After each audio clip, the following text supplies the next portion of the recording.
Au premier regard, Beaufort-en-Anjou semble être une paisible petite ville d'Anjou entre coquelicots, rivières et patrimoine. Mais au détour de ces rues se cache aussi l'un des cabinets de curiosité les plus étonnants de France. Aujourd'hui, découverte de Beaufort-en-Anjou, une cité angevine où nature, patrimoine et surprise se côtoient. La balade commence au bord de l'Authion. Entre les coquelicots et les reflets de la rivière, l'ambiance est particulièrement paisible.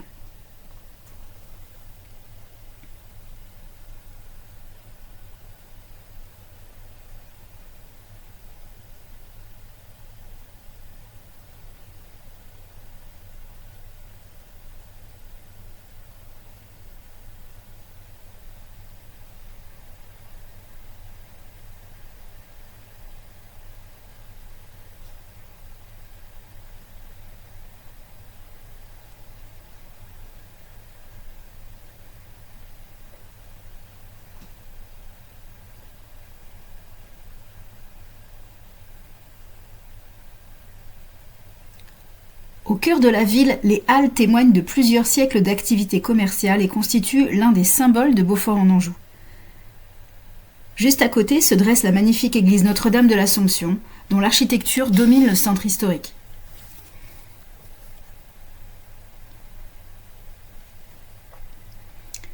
Derrière cette façade se cache l'un des ensembles de vitraux les plus remarquables d'Anjou, 41 verrières et plus de 650 personnages racontent ici l'histoire de la Vierge Marie. Le grand chevet à chapelle rayonnante que l'on voit aujourd'hui n'est pas médiéval, mais une création du XIXe siècle inspirée des cathédrales gothiques.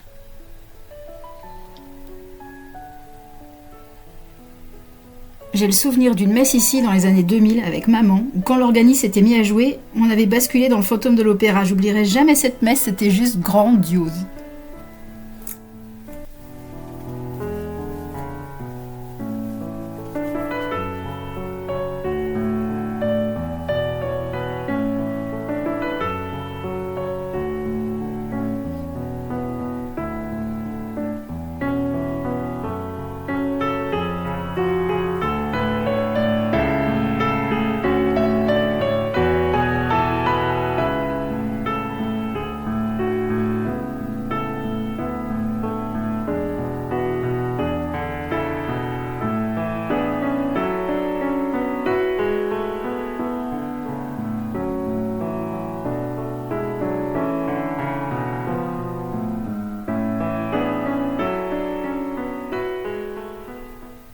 Le véritable trésor de la ville se trouve peut-être ici.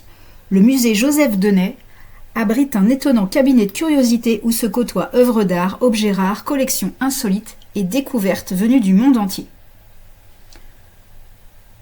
Ce natif de Beaufort, c'est lui, a su collectionner près de 10 000 objets du néolithique à la Première Guerre mondiale.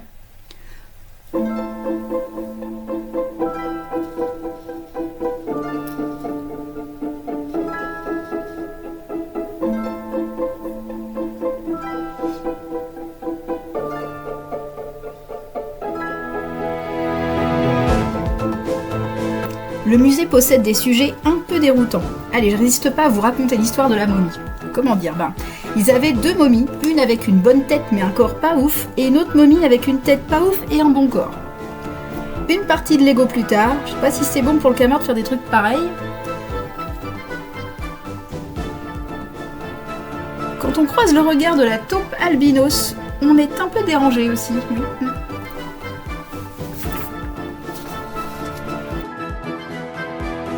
J'aime beaucoup ce musée parce qu'il est vraiment insolite et il renferme même une peinture de Drake. Non, bah si, incroyable. Il y a même de la monnaie frappée chez moi en Deux-Sèvres quand je vous dis qu'il y a de belles pièces.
Allez, retour en extérieur pour aller faire un petit tour au château, enfin, ce qu'il en reste.